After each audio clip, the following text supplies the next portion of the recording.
네, 안녕하세요. JB입니다. 오늘 영상에서는 어제 나스닥과 채권 시황에 대해 이야기해 보도록 하고요. 또 요즘 SOXL 분위기가 안 좋아서 다들 걱정이 많으실 텐데요. 이와 관련해서 가짜 하락과 진짜 하락을 구분하는 저만의 기준에 대해서 한번 이야기해 보도록 할 테니까요. 관심 있으신 분들은 끝까지 들어주시면 좋을 것 같습니다. 그리고 멤버십 회원분들께 미리 공지사항 하나 전달드리자면요. 오늘 저는 TSMC 실적 발표 후에 시장의 변동성을 이용해서 아마 뭔가를 매수할 수도 있을 것 같다는 생각이 드는데요. 멤버십 게시물을 2번 올리도록 하겠습니다. 첫 번째는 프리장 시작하고 9시까지 올리도록 하고요. 나머지 한 번은 본장 시작하고 11시까지 올리도록 할 테니까요. 저의 매수 매도를 참고하고 싶은 멤버십 회원분들은 해당 시간에 실시간 커뮤니티 게시판을 잘 확인해 주시면 좋을 것 같습니다. 네, 그럼 본격적으로 어제 시황에 대해 이야기해보자면요. 어제 나스닥 증시는 하락하고 채권은 상승을 했습니다. 우선 장 시작 전부터 불안 요소가 하나 있었죠. 바로 ASML의 실적이 안 좋게 나온 건데요. ASML은 TSMC와 함께 반도체주들의 선행 지표로 여겨지는 매우 중요한 기업인데 이 기업의 실적이 안 좋게 나온 게 아무래도 불안 요소로 작용을 했습니다. 자, 그런데 어제 반도체 섹터의 폭락을 ASML의 탓으로만 돌리기엔 애매한 부분이 있습니다. 물론 ASML도 폭락에 어느 정도 일조한 건 맞는데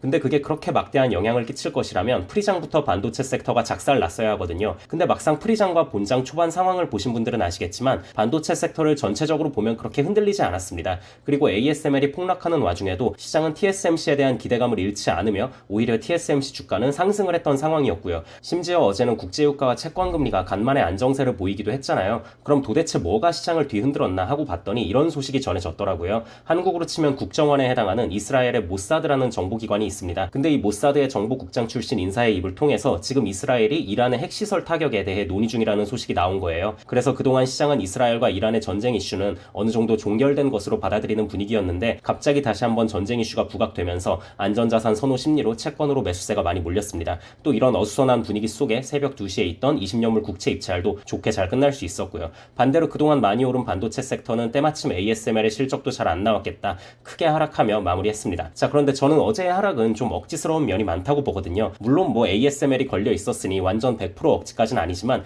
그래도 그 정도로까지 하락할 건 아니었다고 보고요. 또 이스라엘이 진짜로 핵시설을 공격할 거였으면 설마 저렇게 어설프게 소식을 흘리진 않았을 것 같습니다. 진짜로 할 거였으면 극비리에 아무데도 세워나가지 않게 진행을 했겠죠. 그리고 저는 어제의 폭락을 본격적인 하락의 신호탄으로 보지 않고 단순 변동성으로 보고 있습니다. 이쯤에서 제가 가짜 하락과 찐 하락을 구분하는 저만의 방법을 좀 말씀드려보자면요. 여러분, 진짜 하락장에는요, 모든 주식이 다 빠져요. 그래서 기술주 위주로 구성되어 있는 나스닥만 볼 게 아니라 S&P 500을 더 중점적으로 봐야 되는 건데요. 어제 보면 기술주랑 반도체주들이 많이 빠져서 나스닥은 꽤 많이 빠지긴 했는데 막상 S&P 500 지수는 마이너스 0.58, 다우 지수는 마이너스 0.12로 그냥 보합권에서 끝났거든요. 그렇다면 이건 그냥 그동안 많이 오른 기술주와 반도체주들에 대한 차익 실현이 발생했다 정도로만 봐야 한다는 게 지금 저의 입장입니다. 그리고 또 하나 여러분들이 알고 계시면 좋을 게요. 미국 주식시장은 우상향이 기본값입니다. 물론 중간중간 대폭락의 위기가 몇 번 있긴 했지만 기본값이 우상향이에요. 기본값이 우상향이라는 건 무슨 말이냐면 증시에 딱히 호재도 없고 악재도 없는 상황일 경우에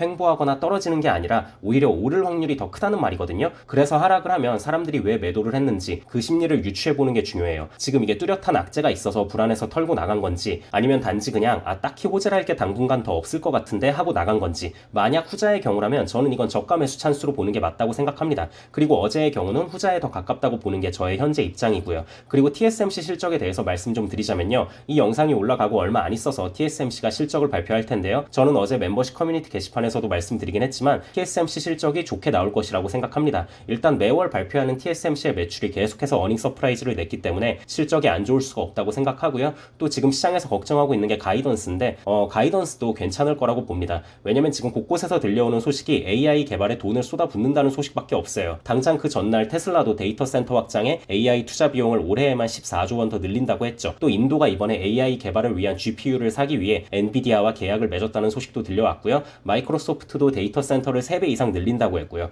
또 엔비디아의 신제품인 블랙웰 GPU 수요로 TSMC가 2024년에 생산량을 150% 이상 늘릴 수 있다는 기관의 전망도 나오고 있는 상황입니다. 지금 온 세상이 AI로 도배가 되고 있는 상황이기 때문에 가이던스 역시 좋게 낼 수 있을 것 같습니다. 근데 생각해보니까 이렇게 자신있게 말했는데 예상이 빗나가면 제가 좀 부끄럽긴 하겠네요. 네, 아무튼 저는 영상 초반에 말씀드렸다시피 오늘 밤에 멤버십 게시물을 2번 올리도록 할 테니까요. 저의 매수 매도를 참고하고 싶은 멤버십 회원분들은 실시간 커뮤니티 게시판을 잘 확인해 주시면 좋을 것 같습니다. 감사합니다.